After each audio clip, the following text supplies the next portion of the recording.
Videos देखने के लिए सब्सक्राइब करें जनसत्ता.com, बेल आइकन दबाकर पाएं लेटेस्ट नोटिफिकेशंस।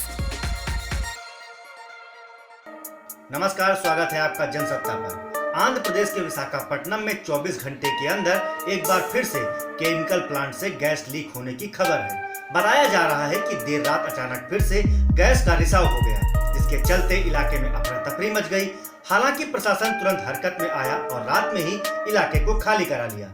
वहीं एक खबर ये भी सामने आई है कि एलजी पॉलीमर की विशाखापट्टनम की जिस फैक्ट्री में गैस रिसाव के चलते 10 से ज्यादा लोगों की जान चली गई, उसके पास बीते 22 सालों से इन्वायरमेंटल क्लियरेंस ही नहीं था, जिसको लेकर अब कई तरह के सवाल खड़े हो गए हैं। तो ये विस्तार से जानते हैं कैसे विशाखापट्टनम में फिर से गैस लीक हुई और क्या सच में बिना मंजूरी के चल रही थी ये कंपनी। दरअसल गुरुवार को जिस रिसाव के कारण विशाखापट्टनम में बड़ा हादसा हुआ था, उसी टैंकर से देर रात फिर से गैस लीक होने लगी। स्टीयरिंग गैस लीक होने की खबर से प्रशासनिक अमला अलर्ट हो गया। इस घटना के तुरंत बाद ही फायर ब्रिगेड की दर्जनों गाड़ियां मौके पर भेजी गईं। इसके अलावा 4 से 5 किलोमीटर के इलाके में पड़ने वाले गांवों को एहतियातन खाली करा लिया गया। लोगों को बसों द्वारा सुरक्षित जगहों पर भेज दिया गया है। अधिकारियों का कहना है कि अगले 2 दिनों तक इस इलाके के लोगों को घरों में लौटना सुरक्षित नहीं होगा। गैस को निष्क्रिय करने की अगुवाई पुणे से आई एनडीआरएफ एक्सपर्ट की टीम कर रही है। मौके पर एनडीआरएफ और एसडीआरएफ जवानों की टीम मौजूद है। इसके अलावा गुजरात से भी कुछ एक्सपर्ट की टीमें विशाखापट्टनम बुलाई गई है।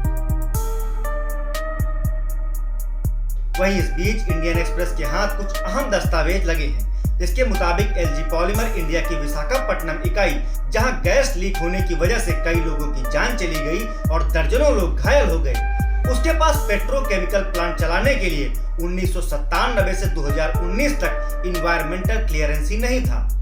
यानी कि यह यूनिट पिछले 22 सालों से बिना मंजूरी के ही चल रही थी। इतना ही नहीं, यहाँ तय सीमा से ज्यादा उत्पादन किया जा रहा था। कागजातों के मुताबिक कंपनी ने माना है कि उसने बिना एनवायरमेंटल क्लियरेंस के ही उत्पादन की क्षमता को बढ़ा दिया।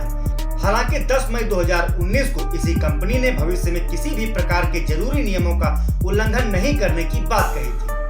दरअसल कंपनी की योजना थी कि पिछले साल इस यूनिट को कैटेगरी ए की प्रोजेक्ट श्रेणी में लाया जाए। इसके लिए कंपनी ने Andhra Pradesh state environmental impact assessment authority के पास अप्लाई भी किया था, जहां से यह प्रपोजल केंद्र को ट्रांसफर किया गया।